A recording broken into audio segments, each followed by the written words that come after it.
Boa noite a todos de novo. Estou gravando agora. Se alguém não quiser me dar a permissão para gravar, avise agora ou cale-se para sempre, tá? Está chegando a dona Rosângela aí de novo, ela deve ter caído e voltou.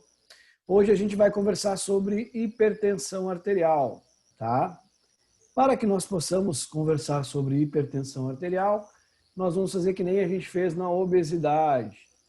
Nós lá na obesidade colocamos tudo que a gente sabia, como coleguinhas e estudiosos que somos, profissionais da saúde, e aí a gente colocou tudo que a gente sabia sobre pressão arterial, sobre obesidade, depois a gente colocou tudo que sabia sobre diabetes, e vocês devem ter notado que a sequência vem vindo assim: obesidade, depois a gente falou sobre diabetes, falou sobre sedentarismo, sobre doenças crônicas não transmissíveis, e agora a gente vai para a hipertensão, tá? Ou para a pressão sanguínea. E tudo isso vem vindo em uma sequência para vocês terem alguns detalhes referentes a essas patologias, que vocês saibam conversar sobre elas, mas como vocês têm muita experiência e vocês são bastante vividos, vai ser fácil agora a gente falar sobre essa parte aqui. Vamos colocar algumas perguntas aqui para a gente falar sobre ela. O que mais? Do que depende? Vamos pensar um pouco aqui. Português legal. E aí a gente vai trocando informação. Depende, deixa eu ver. O que é pressão arterial? Pressão arterial. Acho que antes disso aqui,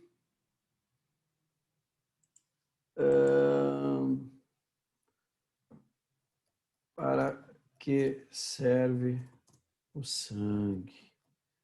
Acho que isso aqui é importante a gente saber o que é pressão arterial. Que mais? O que significa os valores, né, da pressão, que é o mais alto, o valor mais alto, que é o valor mais baixo,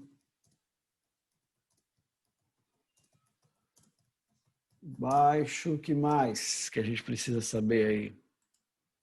Pode dar a opinião de vocês, está valendo. Acho que aqui a gente já sai chutando o balde legal. Vamos devagarinho, então. Para que serve o sangue, galera? Por que o sangue tem que circular? Para que ele serve? Um de cada vez, por gentileza. Vamos responder essa primeira para a gente sair falando a mesma língua. Serve para transportar oxigênio, Aí, proteínas. tá, transportar oxigênio. Posso trocar a proteína por nutrientes? Sim. Nutrientes para o nosso corpo. Muito bem. Quem respondeu essa foi o Leonardo? Não? Estou. Foi o Leonardo, então vamos colocar aqui do lado Leonardo. Essa foi respondida. E o que seria... Vamos tirar a pressão arterial, que tem duas vezes, né? Isso aqui vamos tirar. Vamos perguntar o que seria a pressão sanguínea, então, seu Leonardo. E demais coleguinhas do Leonardo. Um de cada vez, pessoal. Não precisa se apurar, não. Pode ser devagarinho mesmo. Abra os seus microfones. O que vocês acham que é a pressão arterial? Ou melhor, pressão sanguínea primeiro. Vamos lá, seu Charão. Não me decepcione. O que o senhor entende por pressão sanguínea? Já sabe o que é o sangue. Já sabe que o sangue tem que ser transportado. O que seria a pressão sanguínea, galerinha? Vamos lá. Um de cada vez, mas pode responder. Não fiquem tristes em não participar. Deixa eu ver quem é que está na sala ali. Vou interromper o compartilhamento. Deixa eu ver. Tá, a Nadine louca para responder. O Lucas está meio ocupado. O Leonardo respondeu. Já marcou o ponto dele, vai segurar a onda dele para ficar Pelé. O Daniel está pensando, dando uma olhada no amigo Google ali no celular para ver o que é pressão sanguínea. Tá tentando descobrir. Vamos lá, pressão sanguínea, um de cada vez. Eu espero, não tenho tempo. Bom, Bom, eu creio que a pressão sanguínea ela é tanto de força que o coração bombeia o sangue nas artérias. quem respondeu essa, o Leonardo, de novo? Vamos lá, então. Isto, Vou tentar escrever como tu falou, tá? É o tanto de força que o coração bombeia nas artérias. Tá legal. Leonardo. Mais alguém? Mais alguma ideia? O Leonardo já abriu o primeiro questionamento. Meu pai, eu não compartilhei, senão vocês não enxergam que eu escrevi direitinho aqui, ó. Tá? Mais alguém? A pressão que o sangue faz nas artérias também, poderia ser? Pressão. Isso não seria pressão arterial? É, seria pressão arterial, então. Tá, mas vamos colocando. É, Que- pulei a pergunta. Tá, mas está indo bem. Vamos lá, quem mais? Quem mais? Esse que respondeu foi o Igor. É isso, Igor? Estou. Então, Dom Igor. A Dom é com E, é com M. É Dom Igor. Quem mais?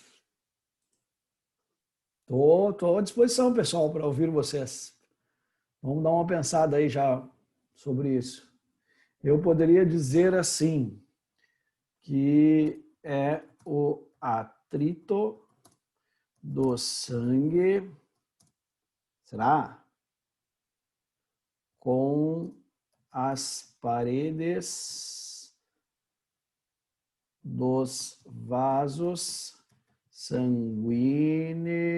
Será que está certo? Tem acento? Está acentou sozinho, sanguíneos, que tentam impedir o fluxo sanguíneo. Teoricamente seria como tu ligar a torneira, tá? Vamos ver se dá para fazer desenho aqui. Deve ser legal. Vamos ver inserir formas. Vai ter um coração aqui, mas vamos brincar que isso aqui é o coração. O coração, vamos inserir uma forma, vasos pode ser uma setinha como essa aqui. Então seria como se o coração empurrasse o sangue nesse vasinho aqui, tá? Ah, ficou show isso aqui, hein? Ainda bem que ninguém mais vai ver. Ah, não vai ficar gravado. E essa pressão que acontece dentro desse vaso, ou seja, o atrito que o sangue tem para passar dentro destas paredes aqui, dos vasos sanguíneos, seria uma pressão sanguínea. E essa resposta que nós tivemos do Dom Igor aqui serviria para o que é pressão arterial. Tá, beleza. Aí nós mataríamos a charada, vamos ver. Pressão arterial é a onda de sangue, tá, que vai fazer na aorta, né? Então seria nas artérias. Então tá certo o Leonardo. Tá certo o Leonardo aqui, tá certo o Dom Igor ali. Faltou aqui, do que ela depende, pessoal, para a gente ter, no caso, um aumento ou uma diminuição nela. Depende, logicamente, do comprimento do vaso sanguíneo. Por quê?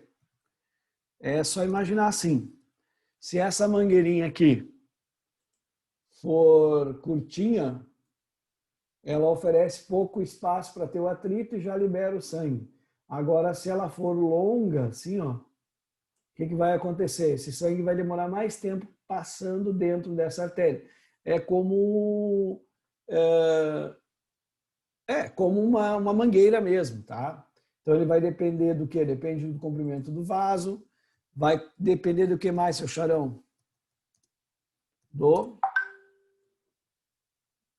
Tá fechado seu microfone.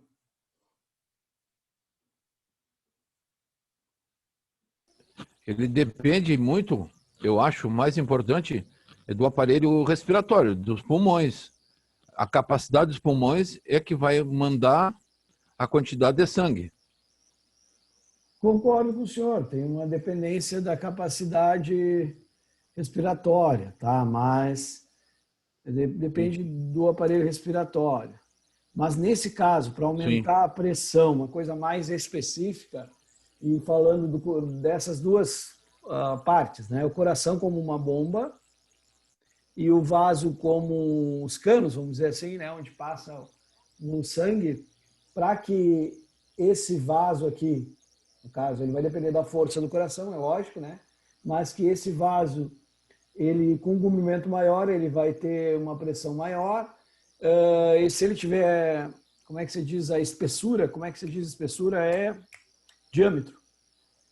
O diâmetro mais restringido, ele vai ter aí uma pressão maior. Ou seja, se ele for, quanto maior for esse cabo aqui, esse vaso aqui, maior vai ser a passagem do sangue, né? Quanto menor for esse vaso, ó, aqui passa mais sangue, nesse tamanho aí, do que aqui, por exemplo, ó, tá? Então, ele depende do diâmetro do vaso também, tá? Que O mais? calibre. Que é o calibre, né? Que é o O calibre. termo é calibre. É calibre da veia. Tá, o calibre ali, beleza. Que mais ele depende? Depende do sangue, né? Do sangue, vamos dizer que se ele seja muito grosso, como é que eu diria? Um líquido grosso, um óleo quando ele é muito grosso. Vamos lá, quem trabalha com alguma coisa mecânica, eu já trabalhei. Por que que Viscoso? viscoso, valeu, então depende da viscosidade, né? Do sangue e sua viscosidade. Muito bem. Então a gente começou a ter alguns dados e depende do aparelho respiratório aqui, tá? Então estamos respondendo. Já estamos quase lá. Acho que eu escrevi errado, mas ele sempre me avisa quando eu escrevo errado. Eu não me preocupo muito. Dom Igor deixou essa, matou essa aqui para nós. E o que significam os valores? Geralmente, a gente encontra esse valor aqui, né? Falar que as pessoas falam, né? 12 por 8, como uma pressão normal. Mas... Ou 120 por 80. Isso aí. Mas a pressão pode variar de indivíduo para indivíduo, tá? Não é uma média isso aqui. E aqui, na verdade, é 120 milímetros, né? Por 80, tá certo, seu Charão? É assim, tá?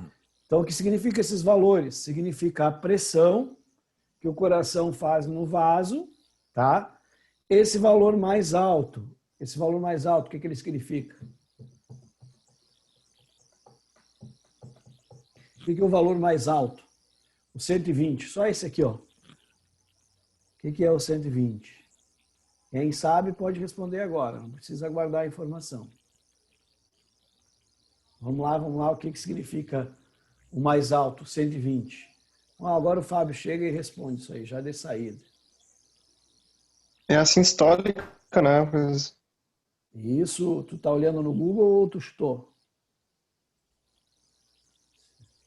tô até no hospital aqui, só tô falando baixinho.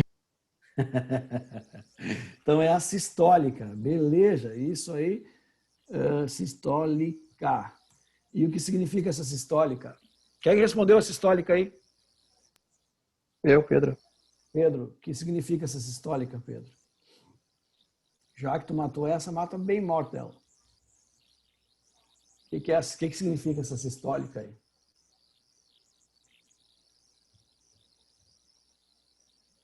Tem tempo, a gente tem até as 22 horas, estamos tranquilo. Pior que eu nem sei, só sei que é sistólica e outra é diastólica. É só isso que eu sei, não sei muito a fundo. Então ele já matou o mais baixo aqui, ele já disse que é a diastólica. Olha aí o cara, matou duas. Os dois nomes, só não sabe me dizer por quê ainda. Mas a gente chega lá, vamos forçar. Sistólica é o mais alto e diastólica é o mais baixo. Então, sistólica equivale ao 12 e a diastólica equivale ao 8. Lembrei, professor, lembrei. Vai. Eu não sei qual é, eu sei que uma é o relaxamento e a outra é que dá pressão, coisa assim, não lembro direito. Se esse aqui é o mais Mas eu não sei alto, qual é da qual. então esse aqui é a pressão, tá? É a pressão do sangue na artéria, tá? Ou no vaso sanguíneo. Vou trocar por vaso sanguíneo, tá? Vaso sanguíneo durante a contração do coração. Tá? Na verdade, não vai ser do coração, tá, pessoal? Vai ter um nome... na verdade, é contração da sístole, tá? Eu boto coração, mas na verdade é a contração da sístole, tá? Por isso que é sistólica. E aqui, ó, que o Pedro já matou. Esse aqui foi o Pedro que matou também, né? Pedro. E aqui, ó, a diastólica é no momento do relaxamento, tá? É a pressão no momento do relaxamento. Por isso que quando a gente está verificando, a gente bota o estetoscópio ali, né, para ouvir, aí tu coloca ali e tu vai até um limite X, quando chega nesse limite, tu começa a soltar devagarinho, quando tu começou a ouvir a primeira batida, no caso, as primeiras batidas do coração, equivale à pressão sistólica, ou um valor mais alto. Até o momento que tu para de escutar. Aí tu olha o númerozinho, vai equivale à diastólica, tá? O relaxamento. E aí tu parou de escutar, tu verificou a pressão. Até aqui tá legal. Agora, a pergunta de ouro hoje. Vamos formular ela legal. Com qual... Tá, eu vou escrever grosseiramente, tá? Pra gente se entender. Arterial, o indivíduo não se exercita. Agora eu compliquei vocês. O cara chegou para fazer atividade física com vocês, tá? Vocês estão dando aula lá no EJA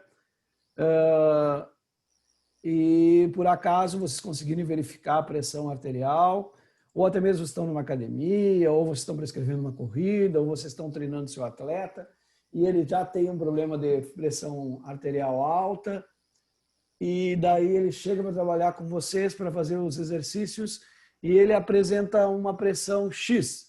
E aí vocês dizem, não, com essa pressão a gente não vai trabalhar, não vai fazer exercício hoje, e você vai verificar essa pressão numa farmácia lá, e vai tomar seus medicamentos se você toma, você vai procurar um PS, um pronto-socorro.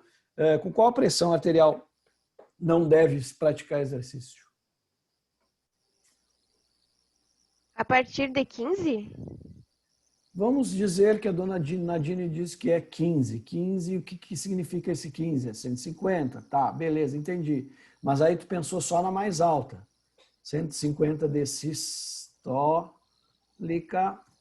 E quanto seria de diastólica, dona Nadine? Eu acho que a senhora chutou legal, mas faltou dizer os 150 por quanto? Não tem a pressa. Poxa, vamos ver. 11? Opa, largamos um 11. 15 por 11? 15 por 11. E por que será 15 por 11? Quem mais vai ajudar? Aqui foi a Nadine. Professor, aí tem um detalhe, né? Sim, senhor?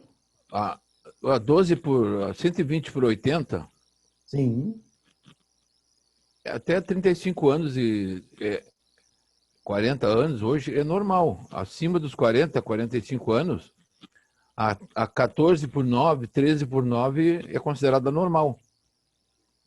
Beleza, seu Charão. Tá. Se chegar um cara com acima de 45 anos, de 40 anos, para mim, para fazer um trabalho, uma sessão de treino, se ele tiver mais de 45, ele for obeso, por exemplo, gordinho, com com 14 por 9 dá para fazer. Concordo que com 14 13 por 9.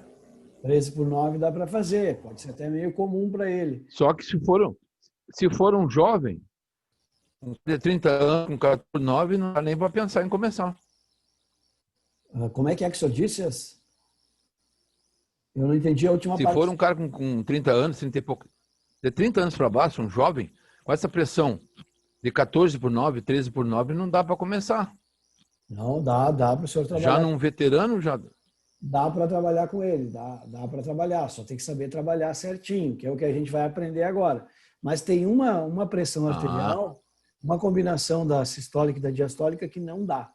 Que aí tu tem que mandar para casa. Não é mandar para casa, mandar pegar mais orientação. O Pedro agora abriu o microfone, ele vai falar. Agora ele está afim mesmo. Não, professor, é uma pergunta, na verdade, uma curiosidade. Por que às vezes dá diferença da sistólica de um braço para o outro? Por exemplo, dá 12 por 8 numa e no outro braço dá 13 por 8.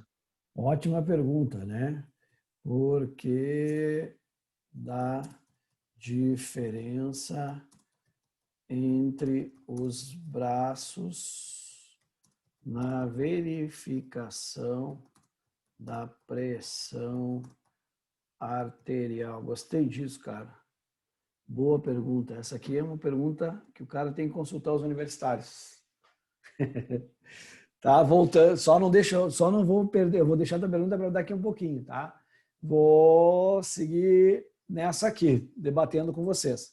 Aqui, ó, a Nadine sabe que é a pressão, vamos colocar assim, do coração, né? Sobre o vaso. Tá? Então, esse vaso aqui, por exemplo, tem um diâmetro e esse diâmetro suporta uma certa pressão, certo? Então, ele suporta uma certa pressão. Aí vamos pensar assim, ó, bem grosseiramente, tá, pessoal? Se vocês levarem para um lado científico, vocês vão dar risada do que eu estou escrevendo aqui. Mas só para a gente entender, tá? Aqui já é uma pressão, tá? Do tamanho do vaso. Porque aqui o coração, ó, coração tá relaxado. Concorda? Tá relaxando, ó. Deixa eu admitir o Fábio.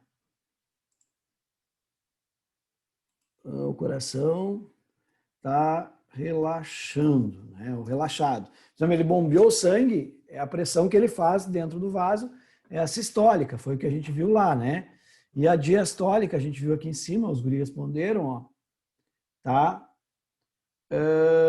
É a pressão, cadê o valor mais alto aqui? A sistólica, né? A pressão do sangue no vaso durante a contração do coração. E o mais baixo é a diastólica no momento do relaxamento. Então, nessa parte de baixo aqui, ele está, acho que é assim. Eu acho que vou colocar assim. Está relaxando, tá? Então, é aí o tamanho do vaso com a quantidade de sangue que ele tem ali dentro. Vou matar essa aqui, tá? Não malha, não faz atividade, ó. Não, tá? Vou deixar esse não aqui, ó. Não se exercita. Não se exercita com 160, tá? Por 100. 16 por 10, ele manda ele para casa. Não manda ele para casa, tá? Manda ele tomar providências. Por quê? Olha só. Durante o exercício físico, o coração bombeia mais sangue, tá? Porque ele precisa fazer com que a gente se exercite. Enviar mais sangue para os membros que estão precisando para ele conseguir fazer essa atividade, tá? E o que acontece? A sistólica aqui, ela até pode subir bastante, porque o diâmetro pode suportar uma certa pressão, tá? Mas esse sangue vai ficar continuando dentro do vaso, dependendo do comprimento que ele tem.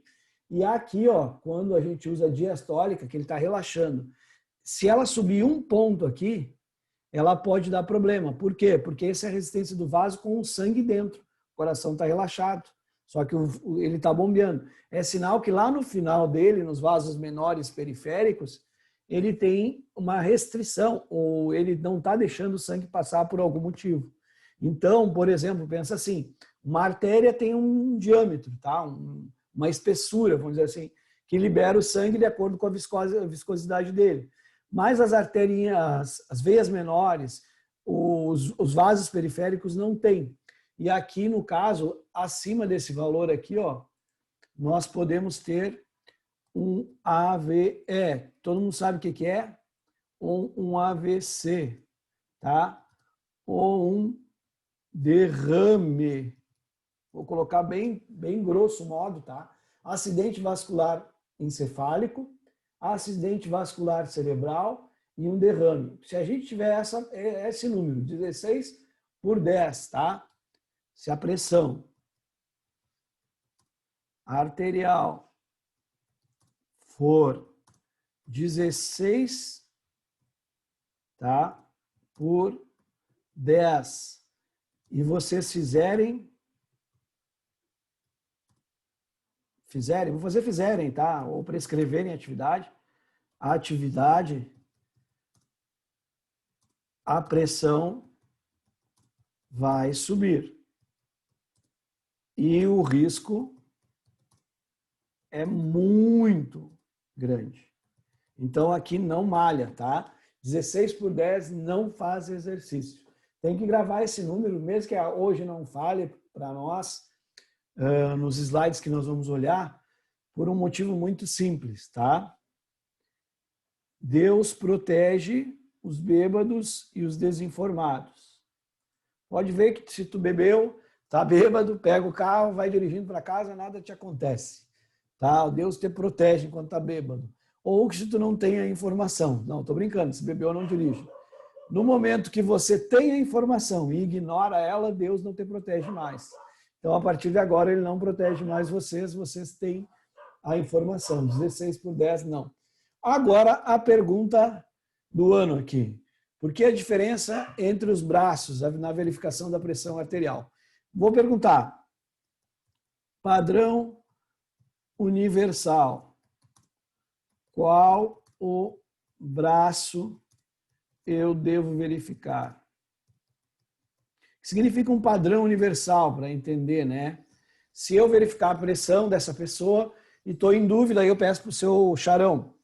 Charão, verifica a pressão dela. Seu Charão lá vai ter que descobrir qual braço eu verifiquei, ou ele vai ter um padrão. No direito. No direito, beleza. No direito. Charão. Então, padrão universal é o direito. Basicamente, direito... Porque o direito, ele sempre é mais alto. Tá, ótimo. Ele geralmente é o dominante, tá? O dominante. No meu caso, eu sou canhoto, tá? Isso pode variar pelo braço dominante. Então, aqui nós já começamos a responder um pouquinho da pergunta aqui, ó. O braço dominante pode dar diferença. Por exemplo, o meu direito pode não ser o dominante. Então, isso pode acarretar diferença, tá? A massa muscular do membro, tá? Do membro superior, no caso que a gente está verificando, pode dar diferença entre os braços, tá? Que mais? Tem mais alguns detalhes, mas só esses dois eu te dou. Eu me lembro quem é que fez a pergunta, não anotei a pergunta. Já são dois detalhes, Pedro, que já te mostram por que a gente tem diferença entre um braço e outro, tá? Uma assimetria muscular. Ó, eu errei tanto aqui que ele chegou a brigar comigo, o computador. Uma assimetria muscular pode dar diferença, tá? Outra coisa, tá, pessoal? A nossa prática desta aula aqui, vou descompartilhar. Hoje nós vamos ter participação especial do cachorro, do gato, do periquito, do terneiro, que a gente tem guacho aqui, porque o negócio está agitado. Se tiver muito barulhento, vocês avisam, ó. Eu achei que o cachorro ia uivar, porque ele gosta de uivar, ele está apaixonado, ele fica uivando aqui do lado. Então, olha só, vai ter diferenças, tá, na parte prática, e a gente ia fazer isso na prática, e vocês vão fazer na prática, porque nós vamos voltar, né? Que, por exemplo, tu verificar ele na linha do coração, na altura do coração, o braço, que é o correto, dá uma pressão. Se eu erguer, dá outra pressão. Se eu baixar, pode dar variação na pressão. Eu tenho que esperar 1 hora antes, sem atividade física, porque senão dá diferença na pressão arterial. A pessoa tem que estar em repouso, estar descansada, sentada, acomodada, senão dá diferença na pressão arterial. Dá diferença entre estar em pé, sentado ou deitado na pressão arterial. Que mais? Dá diferença se ela estiver conversando ou se ela estiver quieta, tá? Vai dar diferença na pressão arterial. Então, Professor. Sim. Jennifer. Muito perto uma da outra. Como é que funciona em caso de exercício físico? Porque eu tenho a pressão muito baixa, a minha diastólica, ela chega muito perto da sistólica, assim. Elas estão... passei mal por causa desses casos, sim. E tu tem algum problema cardíaco, Jennifer? Vamos ter que... Não, é só assim a pressão baixa mesmo. Assim, o mais baixo que ela já teve foi 9/7. E eu tinha me alimentado bem. Não é legal. Mas nunca deu. Não é legal elas estarem próximas, tá? Ela tem uma diferença, agora eu vou te mostrar nos slides, que ela é necessária. Ela é no mínimo 40, tá? 40 de diferença uma da outra, 40 milímetros de mercúrio de diferença uma da outra, ou seja, 12/8, tem 0,4, 40, né? De diferença. Ela tem que ter essa diferença, por quê? Porque a sistólica significa a pressão do sangue no vaso quando tu bombeia. E a diastólica é o quanto ele está circulando dentro desse vaso. Então, se ele não está circulando, se ela está muito próxima, ele está bombeando, e ele não está circulando, ou tu tem uma obstrução em algum lugar, ou tu tem um diâmetro do vaso muito pequeno, então possivelmente seja uma obstrução, ou tu tem uma viscosidade muito grande no teu sangue, tá? Um sangue grosso, que a gente diz, tá? E isso pode ser pelo aumento de lipídios, de gordura no sangue, tá? E isso é problemático, porque pode, o primeiro momento que entupir, tá? Eu falei bem grosseiramente, tiver uma obstrução do vaso, ele vai romper ou tu vai ter algum problema em algum lugar. Por quê? Agora vamos falar outra curiosidade antes de começar os slides. Por que quando dá um infarto numa pessoa que é mais nova, dificilmente ela se salva? E quando a pessoa é mais velha, mais idosa, ela tem uma chance maior de se salvar. Por exemplo, quando dá um infarto numa pessoa nova, assim, 30 anos, 30 e poucos anos, 28 anos, até os seus 40 anos ali, ela, apaga. Se for uma pessoa mais velha, né, mais idosa, ela tem mais chance de se salvar do infarto. Por que vocês acham isso? Pedro? Não sei se eu vou falar bobagem, professor, mas eu acredito que por ser idosa, a pressão dela já foi várias vezes, tipo, ao extremo, vamos dizer assim. Aí já tá mais preparado. Quando é novo, foi uma vez direto, tipo, sabe? Aqueles fulminantes, como diz. Não sei se é isso aí. É quase isso, mas tu tá no caminho. É isso. É basicamente isso. Quem tá falando? Posso estar falando bobagem também, mas porque a frequência cardíaca do idoso é menor? Não é por isso. A frequência cardíaca pode ser menor, mas não é bem essa relação, Giovan. A do Pedro tem mais a ver. Vou tentar compartilhar de novo para tentar explicar para vocês aqui. Ó. Mas é fácil de entender. Quando a pessoa é mais idosa, o que acontece? Vamos pensar que vocês vão para o Urcamp ali, tá? E vocês são novos na Urcamp. Aí vocês chegam e vão entrar pela porta que antes dava para entrar, que é onde entravam os professores. Lembra que eu entrava naquela porta lá que vai direto na parte dos professores e que ia direto na parte da Clares ali, sabe? Tá entendendo o que eu digo? Vamos dizer assim, vocês antes chegavam na Urcamp, iam ir para o ginásio e vocês faziam a volta de fora para entrar no portão. Entravam na recepção agora ali, faz a volta e entra no ginásio. tá? Então, vocês estão acostumados aí assim. Ou seja, vocês têm uma ponte de entrada, né? E fluxo. Só que vocês são espertos, não são mais bichos, tá? Vocês sabem que dá para entrar por ali, mas também, tá? Dá para fazer a entrada pela cozinha, vírgula, no ginásio, ou pelo corredor que tem aí, né? Que tem uma porta também de acesso lá para o ginásio. Concorda? Que tem esses dois acessos ainda mais fora o portão. Tá? Para entender o meu exemplo, é assim. Quando a gente é mais novo, o sangue passa sempre por aquele vaso sanguíneo. Porque não tem nenhuma obstrução, ele está acostumado. Aí vem lá uma bolinha de gordura, um exemplo bem grosso. Vem uma bolinha de gordura e trava obstrui aquele vaso. O que acontece? Eu vou infartar e o sangue não tem para onde ir, não tem para onde sair. Ele não conhece outros caminhos. Então é como se eu fosse bicho, eu vou entrar lá no ginásio, tá? Eu entro pela porta onde tem fluxo, chego lá e dou de cara com o portão fechado. Eu vou embora porque o ginásio vai estar fechado. Morri, não fiz a aula. Mas se eu for safo, eu vou fazer a volta e vou entrar pela cozinha ou vou entrar pelo corredor.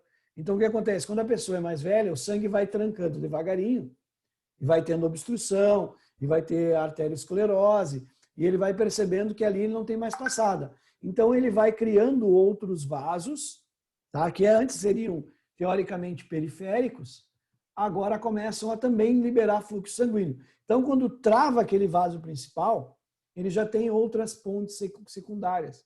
Então, por isso que a pessoa mais idosa acaba não falecendo, tá? Porque ela acha, o coração acha outros caminhos, ou melhor, o sangue acha outros caminhos, outros vasos. Então, por isso que é mais fácil de uma pessoa mais idosa não vir a falecer, enquanto que uma pessoa mais nova acaba falecendo, tá? Esse exemplo grosseiro que eu fiz, vocês entenderam? Faz positivo aí para mim, se vocês entenderam mesmo que vocês com a câmera fechada, tá? Que é para eu tentar ir explicando. Bom, agora eu vou compartilhar os slides. Interrompam sempre que vocês tiverem dúvida, tá? Eu vou começar assim, ó, mega básico. Básico mesmo, tá? Para que a gente possa ir juntos em direção à possibilidade de trocar informação, tá? Prescrição de exercício para hipertensos. O que é pressão arterial? Tá? A pressão sanguínea é o atrito entre o sangue e as paredes do vaso que tentam impedir o fluxo sanguíneo. Foi o que a gente colocou há pouco tempo ali, tá? A resistência dependerá dos seguintes fatores. Comprimento do vaso, quanto mais comprido for o vaso, maior será a superfície, consequentemente maior será a resistência. O exemplo que eu dei para você, se a mangueira for curta, o sangue sai, já tem outra ponta, ele extravasa. Se ela for por muito tempo, muito longa, ou seja um comprimento, né, muito longo, o que vai acontecer? O sangue vai ficar retido ali dentro por mais tempo, então isso dá uma maior pressão sanguínea ali nas paredes. O diâmetro do vaso, quanto maior o calibre, menor será a resistência. Se ele for um vaso pequeno, maior será a resistência, tá? Quanto maior o calibre, menor a resistência. Quanto maior ele for, mais o sangue vai passar ali. E a viscosidade do sangue, tá? Quanto mais viscoso for o sangue, maior será o atrito, maior será a resistência. O que é pressão arterial? É a pressão da onda de sangue que penetra na aorta descendente, provocada por uma contração ventricular, tá? Aqui seria uma resposta mais científica, mais adequada do que a gente escreveu, mas não que a gente tenha escrito algo incorreto, tá? Medido a pressão arterial, aqui o procedimento, tá? Como ele pode ser, vai descrever tudo aqui, vou deixar à vontade para vocês verificarem de novo, mas como essa é a prática, eu não vou me ater aqui, tá? Depois vocês vão verificar direitinho para ver como é que se faz a verificação da pressão arterial. Eu sugiro vocês que já vão tendo essa prática, para vocês terem essa experiência quando a gente fizer a parte prática aí na Urcamp, tá? O primeiro número, ou de maior valor, é chamado de sistólico e corresponde à pressão arterial no momento em que o sangue foi bombeado pelo coração.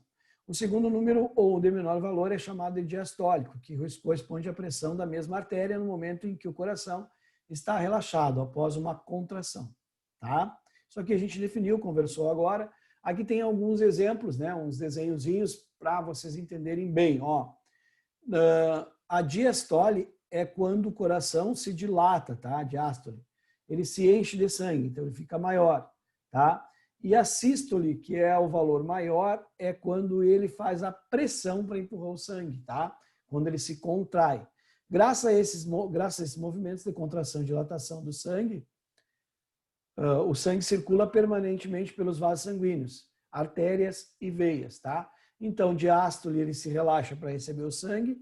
Sístole, ele pressiona, faz a pressão no vaso, empurrando o sangue, tá? Opa, cliquei 2 vezes.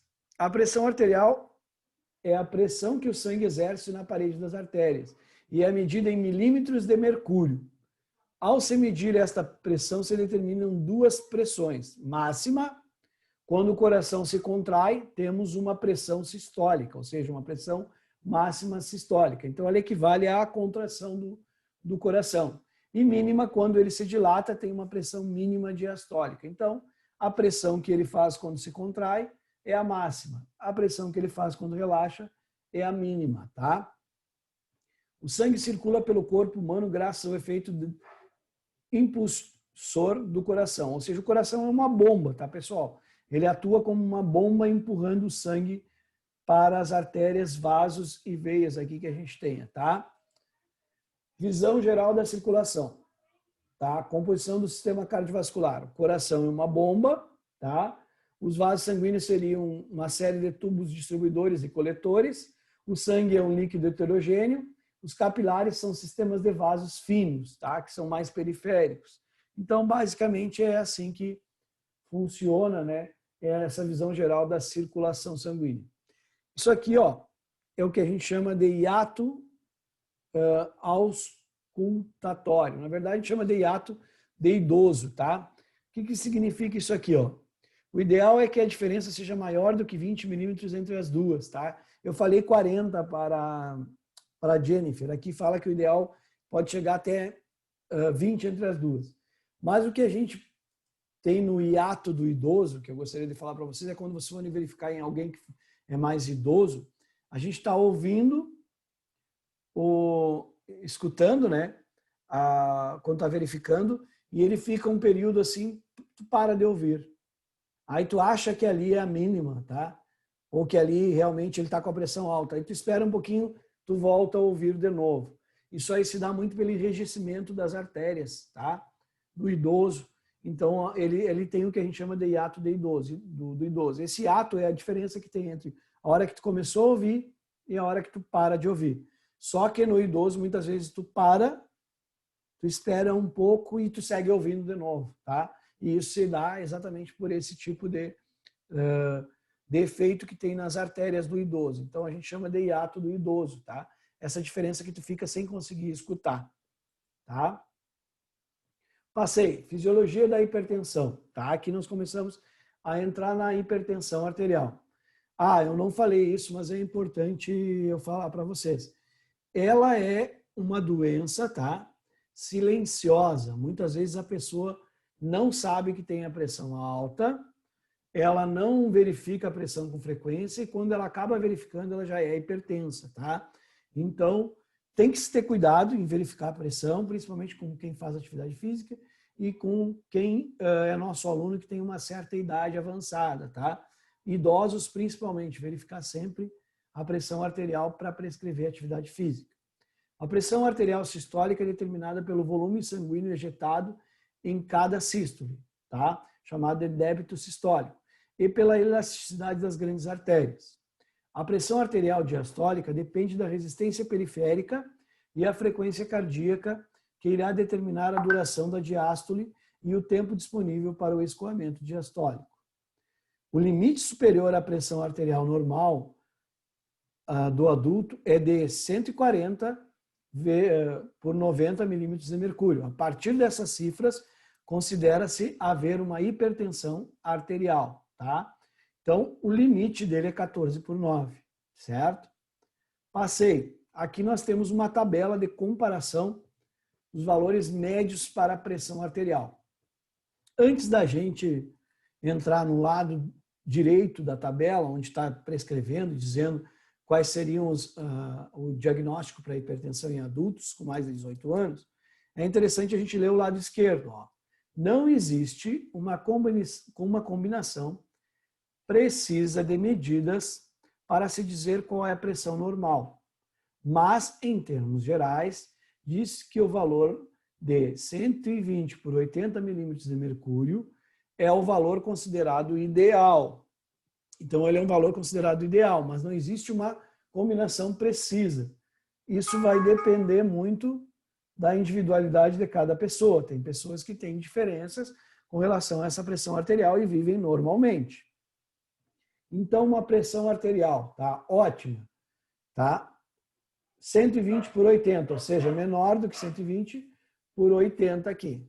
Normal, pode-se considerar 130 até 85. Limítrofe, quer dizer que está no limite, tá? De 130 a 139, de 85 a 89. Hipertensão, estágio 1, quando está de 140 a 90 ou 159 a 99. Hipertensão, estágio 2, 160 por 100, tá? Ou 179 por 109. Hipertensão, estágio 3, 180 por 110. Hipertensão sistólica, tá? 140 por 90, tá? E aqui diz hipertensão sistólica isolada, tá? Por quê? Porque só a parte sistólica, no caso, está elevada acima do limite. Beleza? Passei. O que é hipertensão? Hipertensão é uma doença multifatorial, ou seja, ela tem muitos fatores, tá? Multifatorial crônica, que consiste na elevação da pressão arterial de forma sustentável. Olha só, não é porque a pessoa teve uma alta da pressão em determinado momento, tá? Que ela pode já ser considerada hipertensa. Não, ela tem que ter essa pressão arterial se mantendo elevada por um longo tempo, tá? De forma sustentável, para que a gente possa considerar ela uma pessoa hipertensa. Então, geralmente, são feitos alguns exames, inclusive tem um aparelhinho que talvez vocês já tenham ouvido falar, ou alguém já tenha visualizado, que ele passa o dia, 24 horas contigo, verificando a pressão. Tá? Eu acho que o Igor está mostrando algo referente a isso aí. Tá? Não, ele está mostrando a pressão dele, que é 134 por 85. Tá? Deixa eu olhar ali na tabela que o Igor está preocupado se vai morrer. Vamos ver aqui. Ele, eu acho que é limítrofe, né? Ó. Tu estás na limítrofe, tá? Tá quase em hipertensão, seu Igor. Tem que praticar atividade física, tá? E alguns cuidados na alimentação. E evitar o cigarro. O cigarro, professor. Mais alguma das Ele é fumante. Ah, é? É, Igor? É. Fiquei com dúvida, fui medir aqui. Sou fumante, E tô parado também, não tô fazendo exercício. Então, tu tem que cuidar disso aí. Vou voltar. Já contrata a Nadine para ser tua personal, ou o Charão para te dar umas aulas, tá? E já vai entrando em forma aí, porque o negócio vai apertar aí. Não pode passar disso, tá? Acho que ele vai escolher a Nadine, né, professor? Não sei. Aí o senhor que está dizendo, é bem possível, né? Mas, vamos lá. Como ocorre o aumento da pressão arterial? O aumento do volume sanguíneo, vasoconstrição, por exemplo, por causa do quê? Vamos de novo. Como ocorre o aumento da pressão arterial? Se a gente tiver um aumento no volume sanguíneo, ou seja, se o coração bombear muito sangue rapidamente, nós vamos ter um aumento da pressão arterial. Então, a aceleração do coração, aumentando o bombeamento de sangue, nós podemos ter um aumento da pressão arterial. Uma vasoconstrição, ou seja, um encurtamento do vaso, ou que a gente tenha o vaso enrijecido, tá? que isso aí pode ser uma esclerose dos vasos, enrijecimento das artérias, ou disfunção nervosa, sistema de renin-angiotensina. Ei, nomezinho legal, hein? Só para apertar os professores. Então, o que acontece? Uma obstrução do vaso, por vasoconstrição, ou algo que bloqueie ele, tá? Por exemplo, assim, um acúmulo de gordura aqui, qualquer coisa, ou até mesmo enrijecimento desse vaso, vai fazer com que a gente tenha um aumento da pressão arterial. Problemas de saúde, tá? Isso relacionado à hipertensão arterial.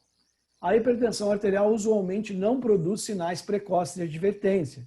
Por isso, a hipertensão é considerada como uma assassina silenciosa, tá? Então, é isso que eu falei há pouco para vocês. Muitas vezes as pessoas nem sabem que tem hipertensão, não estão verificando porque ela não apresenta muitos sinais, pessoal. Ela não vai dar aquela dor de cabeça que as pessoas falam, ela não vai te dar aqueles sintomas, ou se dá os sintomas tão pequenos que tu nem percebe que pode ser a pressão arterial. Por isso que ela é chamada de assassina silenciosa. A hipertensão arterial mata mais de 37 mil brasileiros por ano e contribui para a morte de mais de 700 mil, pois ela aumenta o risco de doenças coronariana e outras formas de doenças cardíacas, acidente vascular cerebral e insuficiência renal. Há uma teoria que diz que a gente só vai ter um acidente vascular cerebral se nós tivermos hipertensão. Se nós não tivermos hipertensão, a chance de nós termos um acidente vascular cerebral é muito pequena, tá? Então, ela se dá muito pela hipertensão. Claro que vocês vão dizer assim, mas e se a pessoa tiver um aneurisma? Um aneurisma nada mais é do que uma bolha, né? Uma bolha que uma artéria tem ou um vaso por devido ao entupimento e pela pressão que o sangue faz ali. E é essa bolha que estoura para ter o AVC ou o AVE. Então, possivelmente, a pessoa tenha problemas de hipertensão para ter o risco de acidente vascular cerebral. Mas ela aumenta em muito a hipertensão, aí, esse risco, tá? Aqui mais alguns dados, ó. Hipertensão no Brasil. De 10 a 15% da população brasileira é hipertensa. 95% é portador de hipertensão arterial primária, sem causa. 5% tem hipertensão arterial secundária, causa definida. 20 a 40% dos hipertensos são obesos. 30 a 60% são diabéticos. E 30 a 50% são idosos. Tá? Então, essa junção aqui, idoso, diabético e hipertenso, é o que a gente chama de aluno bomba-relógio. Tá? Quando a hipertensão não é tratada, ela pode acarretar em um aumento do coração, podendo levar à insuficiência cardíaca. Entendo que esse aumento do coração não é porque ele ficou mais musculoso. Não é porque, às vezes, a pessoa pensa que o coração de boi é um ótimo coração porque ele é muito forte. Não, não tem nada a ver. Embora ele seja um músculo, tá? O coração, nesse tipo de hipertrofia, não é pelo aumento de força, ele aumenta de tamanho, tá? E ele começa a perder suas funções. Por isso que ele é, teoricamente, uma doença que não é legal. Essa aí é a Atena, minha cachorra, tá? E ela está reclamando porque está chegando umas visitas ali. Produzir a formação de pequenas ampolas, ou aneurismas, que eu falei agora, tá? Nos vasos cerebrais, podendo acarretar no acidente vascular cerebral. Acarretar no estreitamento dos vasos sanguíneos dos rins, podendo levar à insuficiência renal. E acarretar em endurecimento mais rápido das artérias do organismo, essencialmente no coração, cérebro e rins, podendo levar a um ataque cardíaco ou acidente vascular cerebral ou insuficiência renal. Tá? Então, são esses problemas. Fatores relacionados à hipertensão.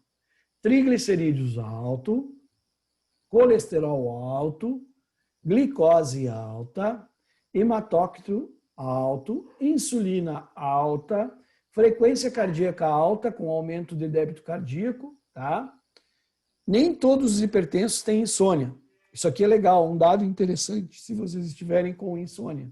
Olha só, nem todos os hipertensos têm insônia, ou seja, eu posso ser hipertenso e não ter insônia, mas todos os que têm insônia apresentam pressão alta. Ou seja, se vocês tiverem insônia, vocês têm pressão alta, tá? É muito importante curar o problema para se evitar os problemas cardíacos no futuro. Quem é que está sofrendo de insônia aí? Tá? Quem tem insônia tem pressão alta. Tá? Então é interessante verificar. Já é um sinal para vocês, caso vocês tenham insônia. Tá? Passei. Características da hipertensão.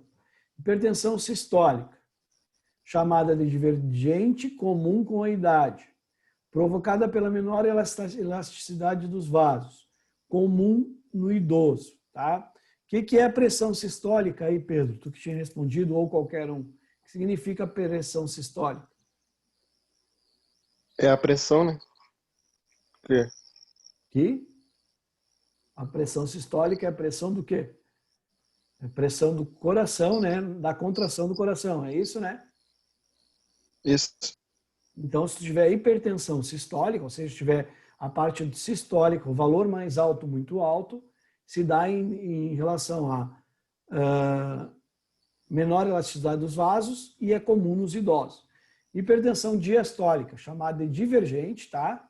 Complicações em alguns órgãos, ou seja, se a gente tiver a baixa muito alta, nós podemos ter algumas complicações em alguns órgãos, tá? Consequências da pressão alta. Derrame cerebral, tá? Diminuição da visão por lesões na retina, desgaste acelerado do coração por doenças no coração, infarto, insuficiência cardíaca e arritmias, danos sérios nos rins, tá? Lesão nas artérias, beleza? Essas aqui são as consequências da pressão arterial. Na maioria das vezes não conseguimos saber com precisão a causa da hipertensão arterial, mas sabemos que muitos fatores, tanto endógenos, que sejam internos, como exógenos, externos, podem igualmente ser responsáveis, no caso, pelo aumento da pressão ou pela hipertensão arterial. Prescrição de exercício para hipertensos. 160 por 100 milímetros de mercúrio, não treina, tá? Não leva ele para atividade física, tá? Aqui são alguns dos itens que a gente tem que levar em consideração para dizer isso aí. Você verificou, você viu que a pressão arterial está maior que 16 por 10. Você sabe que o coração vai bombear sangue durante o exercício e nós vamos ter um aumento da pressão, tá? Então, teoricamente, tu pode ter um AVC hemorrágico, que é quando acontece o rompimento, né, da artéria. E o que acontece? Há um derrame de sangue aqui dentro, aí entra a dura mater, que é a pele que cobre o cérebro ali, né, camada protetora, e o próprio cérebro, faz uma pressão no cérebro, matando parte das nossas células que compõem o cérebro aqui, tá? Da nossa massa cinzenta, vamos dizer assim. E o AVC hemorrágico é o que maior danos causa, tá? E que tem a recuperação mais lenta, porque ele realmente faz com que encha de sangue a caixa craniana, pressiona o cérebro, lesiona muito o cérebro. E aí depois a recuperação é muito difícil. Porque acontece?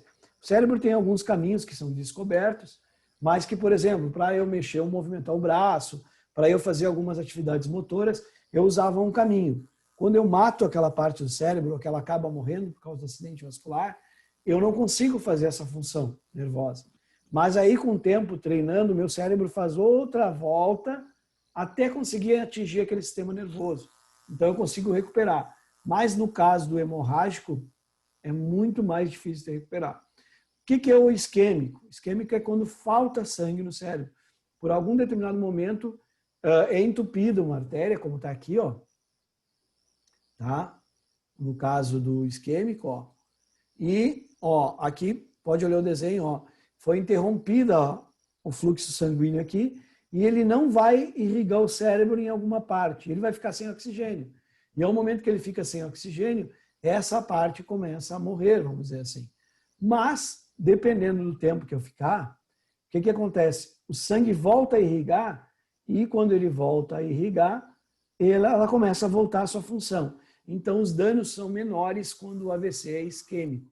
Vocês vão notar que uma pessoa que tem AVC isquêmico tem uma recuperação mais rápida das suas funções motoras e de algumas funções que ela perde, dependendo do tempo que ela ficou sem oxigênio naquela parte do cérebro. mas ele é mais fácil de recuperar do que o hemorrágico. O hemorrágico tem uma maior dificuldade na recuperação. Tá? Isso ficou claro para vocês, galera? Tá? Sim. Aqui, onde a gente vai entrar agora, a gente já vai começar a falar em algumas curiosidades que a gente tem com relação ao exercício e à posição do corpo, tá?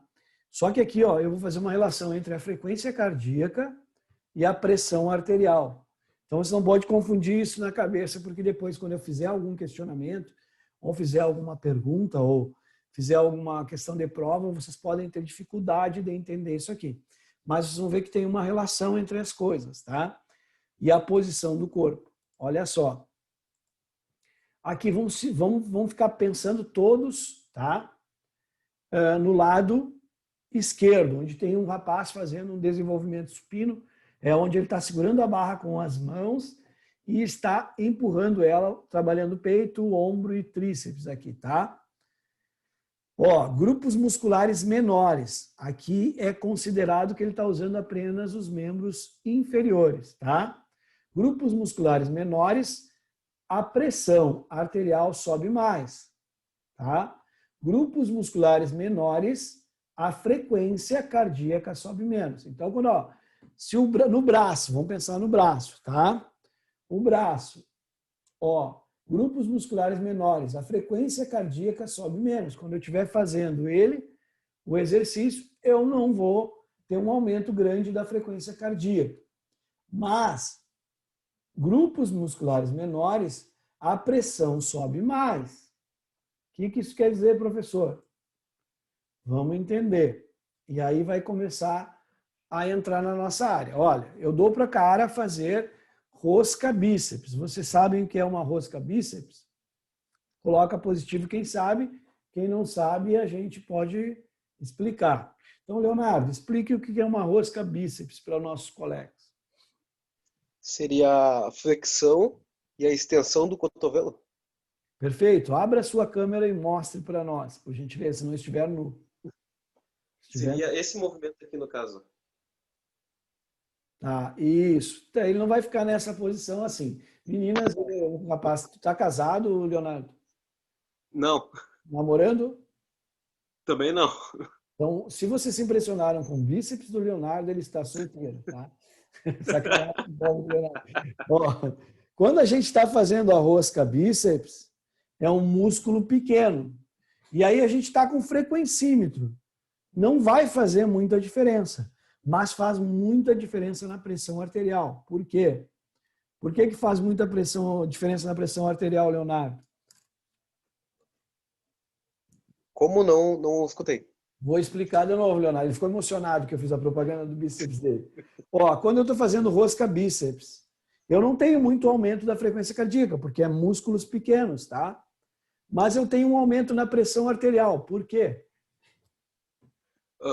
Pelo fato do músculo estar sendo estimulado, por ele ser pequeno, a transferência do sangue, a passagem de sangue, o alvo dele é menor. Se fizer treinar o quadríceps, por exemplo, o músculo é maior e tem que ser mais irrigado com mais sangue. Beleza, quase. Olha só, mas o que acontece? O músculo comprime os vasos que passam nele, então aumenta a pressão naquele membro, tá? E o sangue teria que passar ali para seguir circulando, então aumenta a pressão cardíaca, a pressão arterial da gente. Não aumenta a frequência, mas aumenta a pressão. Então, olha só, quando vocês estiverem trabalhando com cardíaco ou hipertenso, não passem das 16 repetições em músculos pequenos como o bíceps, tá? Porque mais do que 16 repetições não tem um ganho significativo de desenvolvimento muscular, mas tem um aumento muito grande da pressão arterial. Então, não vale a pena passar das 16 repetições, tá? Conseguiu pegar o porquê? Mesmo? Então, olha, vamos voltar para esse exemplo. Um membro menor, ele tem um aumento da pressão arterial, sobe mais. E um membro menor não inflige tanto na frequência cardíaca, porque o coração não precisa mandar muito sangue porque ele é pequeno. Agora passamos toda a nossa visão, tá? Ó. Esqueci de dizer isso, é importante. na mesma intensidade, ou seja, a 50% da carga. Se eu aumentar muito a carga, aí tudo muda, tá? Até 50% nada muda. Grupos musculares maiores, aqui nós estamos falando da perna que está sendo utilizada, e eu disse para vocês que uma perna equivale a 1/6 da nossa massa muscular do corpo. Então aqui já é uma massa muscular considerável, tá? Grupos musculares maiores, a frequência, ou seja, os batimentos, sobem mais. Aqui eu vou ver no frequencímetro um aumento maior, tá? Os grupos musculares maiores, a frequência cardíaca sobe mais. E aqui, ó, na pressão arterial, ó, grupos musculares maiores, a pressão arterial sobe menos. Então, quanto maior for o tamanho do músculo, menor será a pressão arterial. Quanto menor for o tamanho do músculo, será maior a pressão arterial. Se formos para a frequência cardíaca, quanto menores for o tamanho do músculo, menores serão a frequência cardíaca. Quanto maiores forem o tamanho do músculo, maior será a frequência, ou ela sobe mais. Agora, uma coisa que é importante para nós, tá? Isso a gente calcula, usa na prescrição de treino, na prescrição de atividade física. O duplo produto, tá? O que é o duplo produto? É a medição estimativa de esforço cardíaco e consumo de oxigênio pelo miocárdio, que é o coração, tá? Seu valor é obtido pela multiplicação da frequência cardíaca, que é medida em batimentos por minuto, pela pressão arterial, que é medida em milímetros de mercúrio. Olha só, a frequência cardíaca vezes a pressão arterial vai dar o duplo produto. O que significa o duplo produto, professor? Significa o quanto o coração está sofrendo para trabalhar bombeando sangue durante aquele exercício. Então, quanto maior for o duplo produto, maior sofrimento do coração. Então, maior problemas cardíacos eu estou causando. Conseguiram entender? Professor. Sim, senhor, senhor Maximiliano Charão. Uma pergunta. O tamanho dos músculos, a quantidade de músculo, eu entendi que a pressão, tu usar pouco músculo, pequenos músculos, a pressão sobe menos. Quanto mais músculo tu usar no exercício, ela sobe mais. Tá. Nada a ver com a carga. É o contrário, seu Charão. Quanto menor for o músculo, maior será a pressão. Mais ela sobe. Tá. Quanto maior for o músculo... Tá, se ela está 120, ela vai para 130. Ou mais. Tá, mas tem alguma coisa a ver com a carga? Sim, a carga até 50% dá esses valores aí.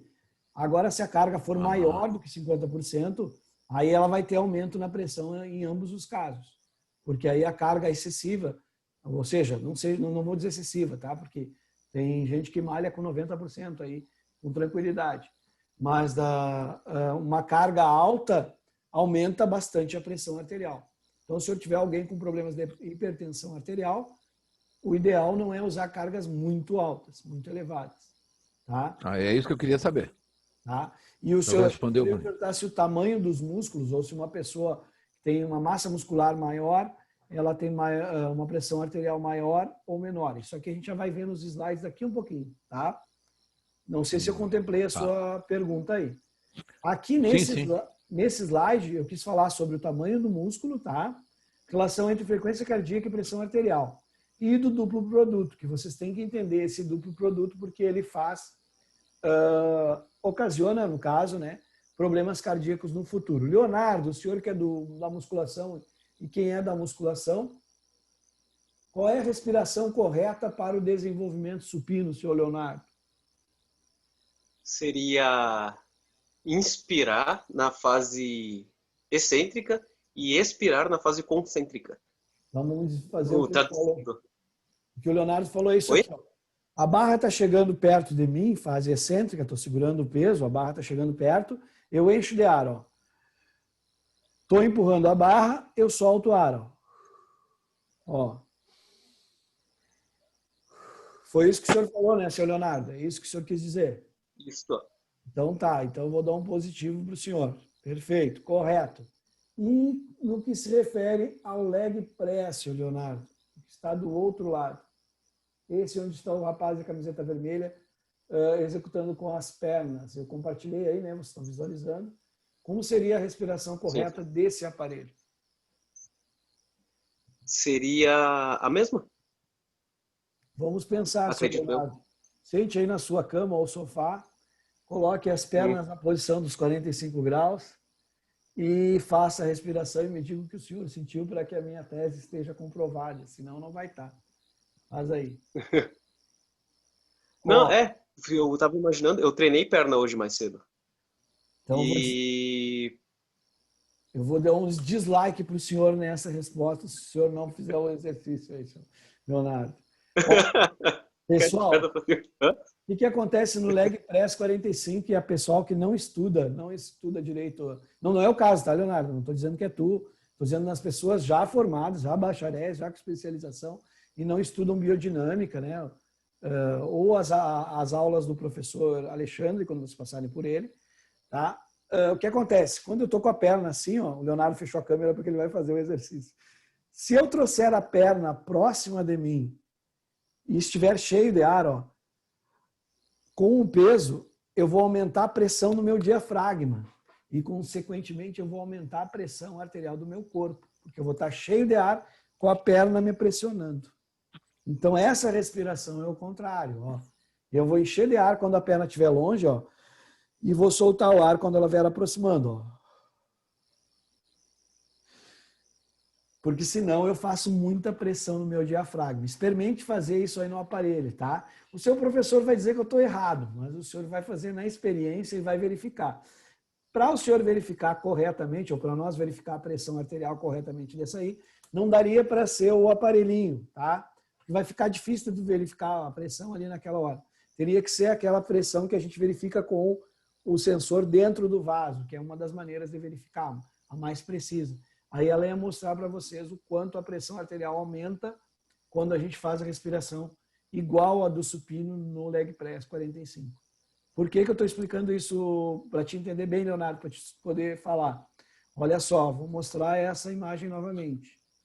Se esse rapaz estiver cheio de ar agora, com os joelhos próximos a ele, com uma carga grande como ele está ali, ó, ele aumenta muito a pressão dele. Se ele estiver vazio de ar aqui, o diafragma não é pressionado. Aí quando ele empurrar a perna, ele enche de ar novamente, tá? Não levem esse conceito para o agachamento, não levem esse conceito para outro tipo de aparelho. Levem para o Leg Press 45, tá? Leg Press 45. Porque na técnica do funcional e outras técnicas que a gente tem, a gente precisa estar quando faz a força com o que eles chamam de tubo cheio de ar, porque parece que é um cano, assim, que aí protege a coluna, protege o core, tá? Mas ali tu tem uma bancada, tu tem um aparelho específico, o ângulo é 45 e nós estamos falando de hipertensão e estamos falando de cardiopatia, tá? Não estamos falando, só estou dando uma dica com relação à respiração nesse aparelho. Então, tem que explicar bem para o teu professor, senão ele vai me contrariar e dizer que eu estou maluco. Mas tu, executando, vai entender o que eu quis dizer, tá? E o que cientificamente é provado, tá? Passei. Se ficou clara essa parte aqui, vou seguir. Prescrição de exercícios para hipertenso. Pessoal, aqui eu gostaria que quem trabalha com atividade na escola, pense na escola. Quem trabalha com funcional, pense no funcional. Quem trabalha com musculação, pensa na musculação. Quem trabalha com yoga, pensa na yoga, tá? Porque os exercícios vão ser, vocês vão pensando e a gente vai entendendo o que a gente tem que utilizar, tá? Mas eles servem como regra geral na literatura. Exercícios regulares, dinâmicos, que envolvam grandes massas musculares. Então, recebi alguém que tem hipertensão, tá? Tem que fazer exercícios regulares, ou seja, ela manter uma frequência de exercícios, né? Não pode fazer hoje, jogar uma bola e para só no final de semana. Isso não é exercício regular, isso não está fazendo benefício para ele. Optar por exercícios dinâmicos, ou seja, de exercícios que tenham movimentação do corpo, não exercícios isométricos. Não ficar parado contra uma força, tá? Exemplo, prancha. Não devo optar por exercícios, tá? Que não sejam dinâmicos, tá? E optar por exercícios que envolvam grandes massas musculares, tá? não me preocupar tanto com músculos menores, certo? Liberação, somente com a pressão arterial diastólica entre 90 a 105. Esquece esse 5, põe 100, tá? E sem lesão no órgão-alvo. O que é o órgão-alvo? Coração, tá, pessoal? Ó, liberação somente com pressão arterial diastólica entre 90 a 110. Esquece o 110, bota 100, 105, tá? Esquece o 105, põe só 100. Não se arrisca. Milímetros de mercúrio e sem lesões no órgão-alvo. Por quê? Porque os estudos mostram, tá? E a gente não se dá conta que a parte de baixo ali, a diastólica, os 10, é o volume do vaso com o sangue dentro quando o coração está relaxado. Se ele está mais do que 100 e ele está suportando e ele aumentar 1, vai para 110. Isso nos vasos periféricos e nos vasos menorzinhos não suporta, vai romper. Tá? Vai romper. Então, o que tem que acontecer? 100 é o nosso limite. Ali fala os estudos em 105. Cara, São Gabriel, tem um bom atendimento se tiver problema? Não. Então, esquece o 105. Pensa no 100, tá? Entendeu isso? Prestou atenção nisso aí para a gente não ter problema? Tá? Pressão arterial diastólica, 110 milímetros, supervisão médica e tratamento farmacológico. Ou seja, se ele tiver essa pressão aqui, tem que ter uma supervisão médica e tratamento farmacológico, ou seja, ele vai tomar remédios. Quando ele tomar esses remédios muitas vezes são beta-bloqueador. O que significa isso, professor? Eles mexem na frequência cardíaca. Então, tu já não consegue mais prescrever atividade por frequência cardíaca.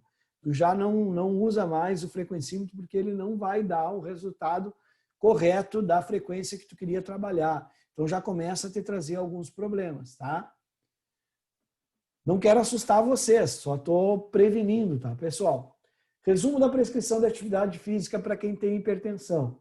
De 3 a 7 dias na semana, tá? Ou seja, ele pode fazer no mínimo 3 vezes, e a gente sabe que o Colégio Americano e a Organização Mundial da Saúde fala que o mínimo é 150 minutos por semana para ter resultado, e ele pode fazer 7 dias por semana, não tem problema, tá, pessoal? Só que as diretrizes, vocês vão pegar diretrizes para pessoas com hipertensão, que nem vocês trabalharam com a diretriz dos diabéticos ali, para pessoas com diabetes. Ele vai falar em 5 dias por semana, tá? Ela vai indicar 5 dias, ela não vai falar nem 3, nem 7. Vai dizer que o melhor resultado é 5 dias. Mas vamos pensar assim, tu prescreve 3 dias de atividade com exercício resistido ou tensão e 2 dias de caminhada, ela fez 5 dias, tá? E tu conseguiu prescrever legal, ela fica 3 dias contigo e 2 dias ela faz uma caminhada tranquila, tá? Que tu vai orientar, tu vai prescrever, ou se estiver dando aula de educação física, tu vai ter 2 dias com essa pessoa, ou 1 dia na semana, o que ela vai fazer nos outros dias, né? Tu vai ter que prescrever alguma atividade se tu quiser ajudar ela com relação ao benefício, tá? O tempo mínimo, tá? É 30 minutos, diz as diretrizes, tá? Uma sessão de 30 minutos seria o tempo mínimo. Mas, para quem trabalha com musculação, para quem trabalha com funcional e vai trabalhar com muita carga, ou vai variar a intensidade do exercício, de 20 a 60 minutos, tá legal, tá? Ah, mas 20 minutos é menos do que diz a diretriz, professor. Vocês sabem que a relação entre volume e intensidade, só o professor na aula consegue monitorar legal. E ele sabe que se ele der uma intensidade grande, 20 minutos já começam a fazer uma certa diferença para quem tem hipertensão arterial, tá? Ou alguma cardiopatia. Beleza? Passei. A intensidade. Prestem atenção nessa intensidade. O que significa a intensidade? O quanto eu vou dosar de força para essa pessoa nesse trabalho, tá? O que é a intensidade? Bom, a intensidade é a carga do exercício. O que é o volume? O quanto tempo ele fica fazendo? É a distância. O que é a intensidade? É a velocidade, tá? Só para lembrar que a gente já falou sobre isso, tá? E agora nós vamos falar de intensidade, ó. A partir do teste de frequência cardíaca máxima, ele pode trabalhar com a intensidade de 40% a 70% do VO2 volume do oxigênio, tá? Ou 55% a 80% da frequência cardíaca máxima, tá? Essas aqui são as formas da gente trabalhar com a frequência cardíaca máxima. Nas diretrizes, vai falar de 60% a 70% da frequência cardíaca máxima. Por que eu coloquei aqui 55% a 80%? Porque tem várias literaturas falando coisas diferentes, tá? Tem umas que vão um pouco mais acima e umas que vão um pouco mais abaixo. Se vocês não conhecerem direito o aluno, primeiras aulas, primeiros treinos, primeira aula de educação física, faz a intensidade mais baixa, não te arrisca, tá? Fica entre os 55 e os 60, não passa dos 70 de jeito nenhum. Se tu conhecer a pessoa, se a pessoa está trabalhando contigo há um bom tempo, já conhece os limites dela, de repente tu vai até o 80%, tá?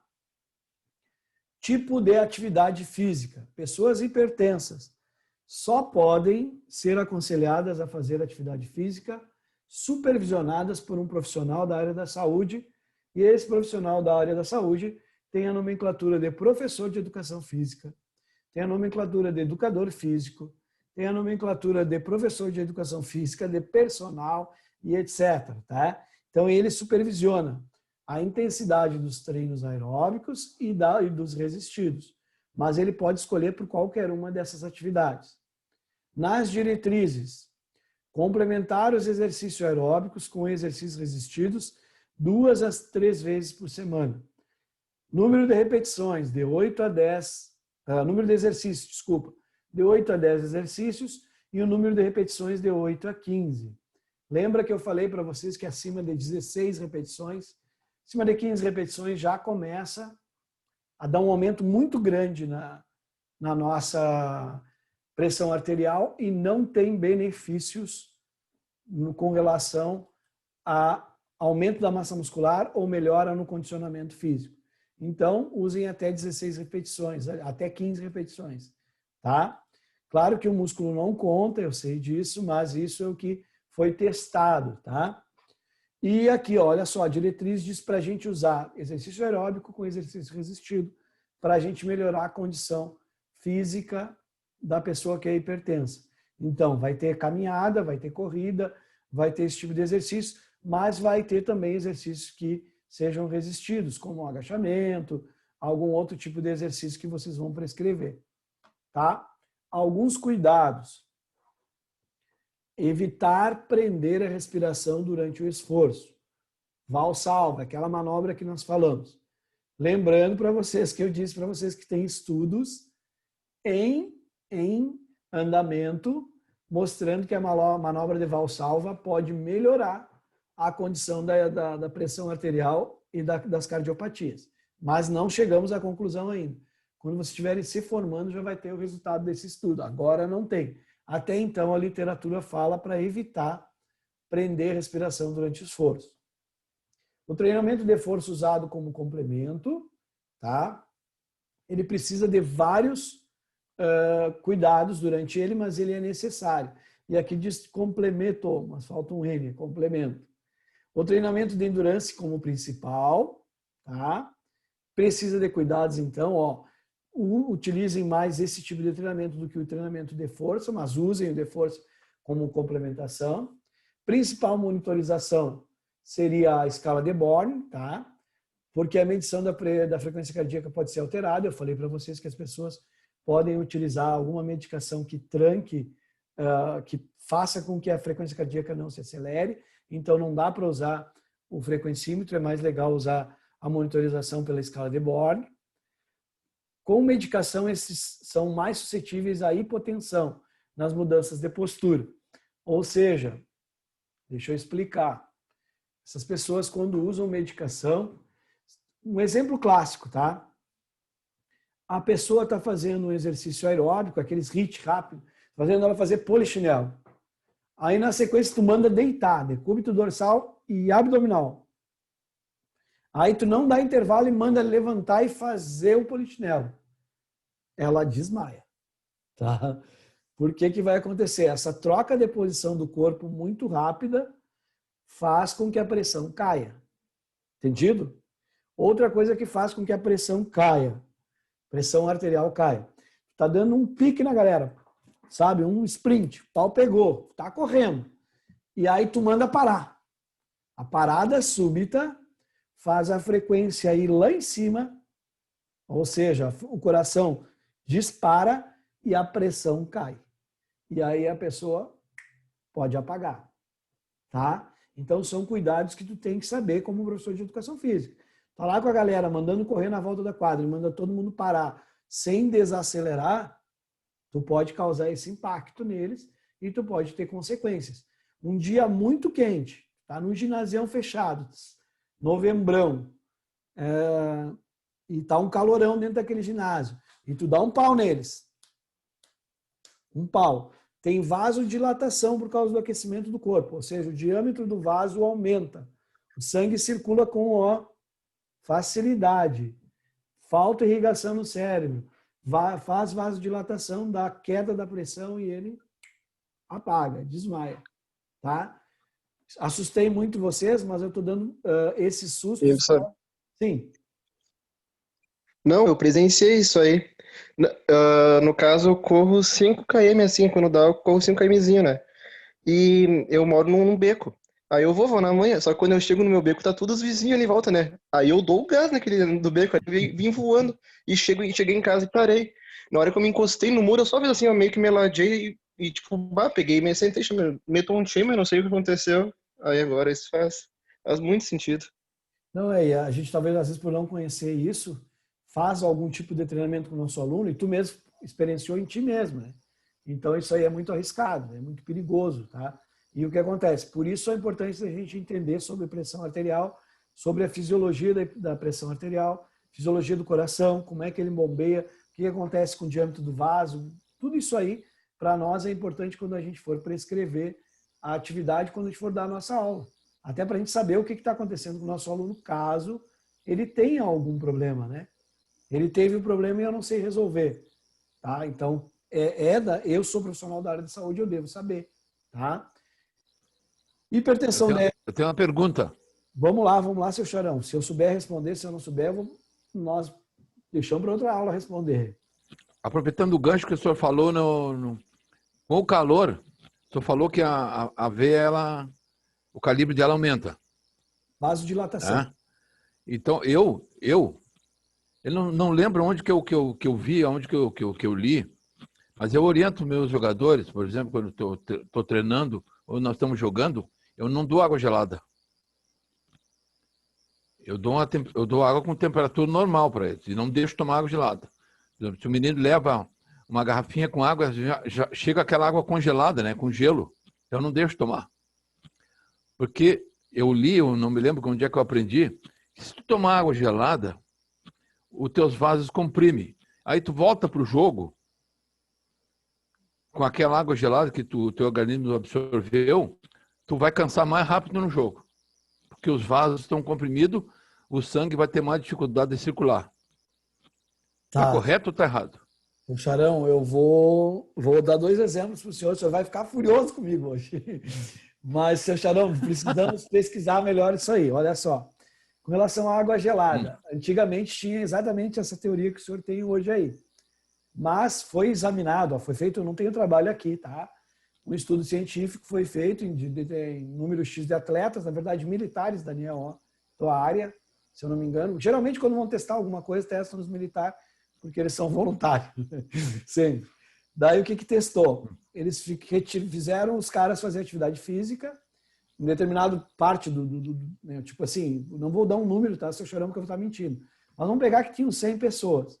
30 pessoas fizeram atividade física e tomaram água normal, tá?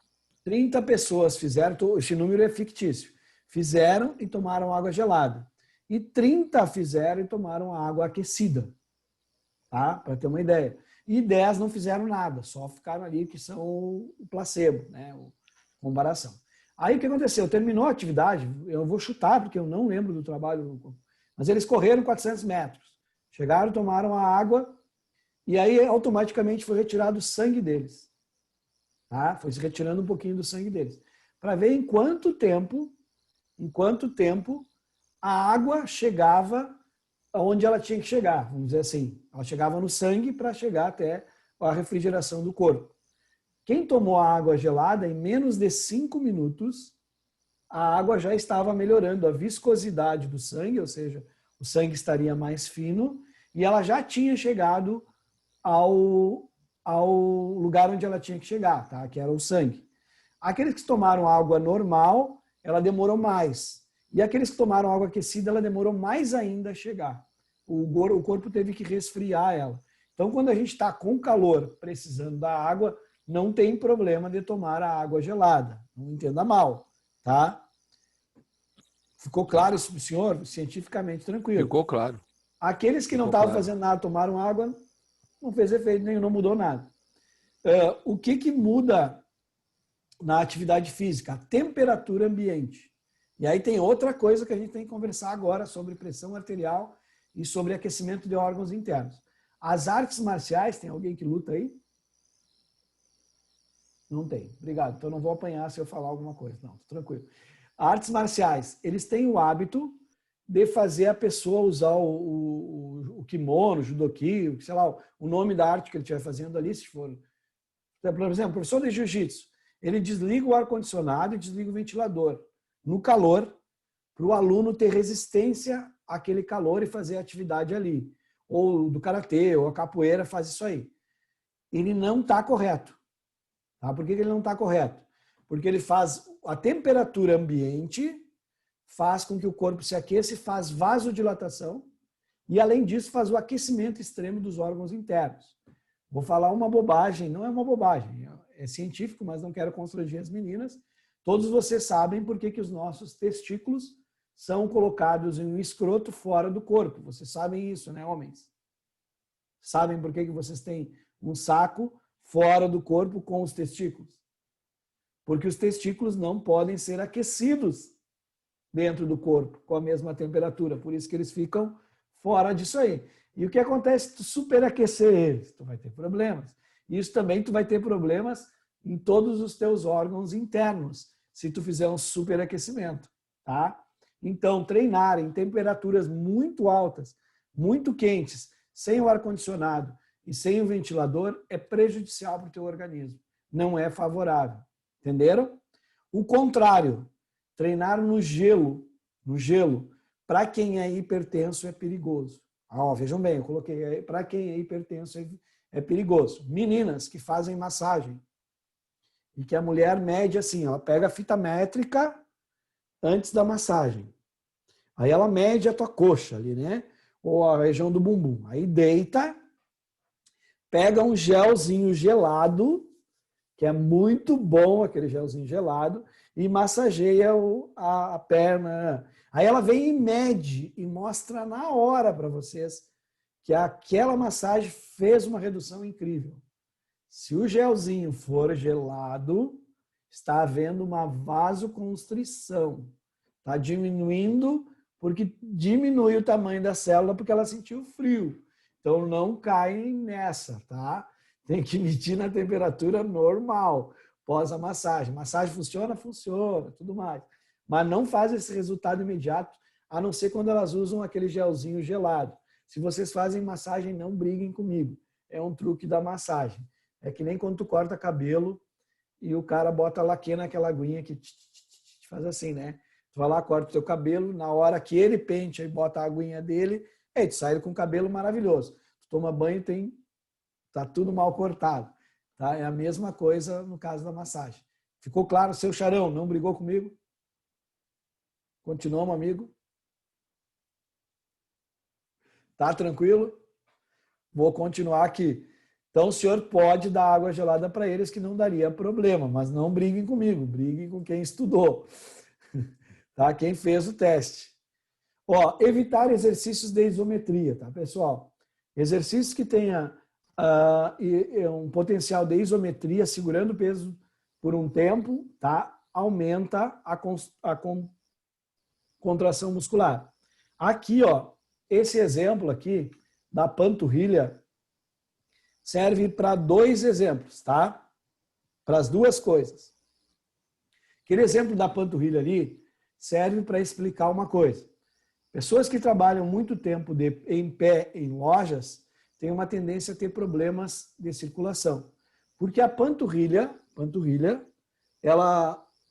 os gastrocnêmios, elas funcionam como um segundo coração.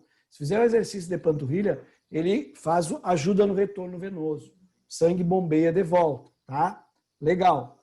Agora também aquele mesmo exemplo ali nos mostra o que uma isometria faz. Ó, se eu ficar contraindo o músculo por muito tempo, ele obstrui os vasos que passam aqui, ó, tá? Quando eu contraio, ele diminui, ele aperta o vaso e com esse aperto que ele tem no vaso, ele aumenta a minha pressão arterial. Por isso que exercícios isométricos são contraindicados para hipertensos. Todos sabem o que é um exercício isométrico? Façam positivo se vocês sabem.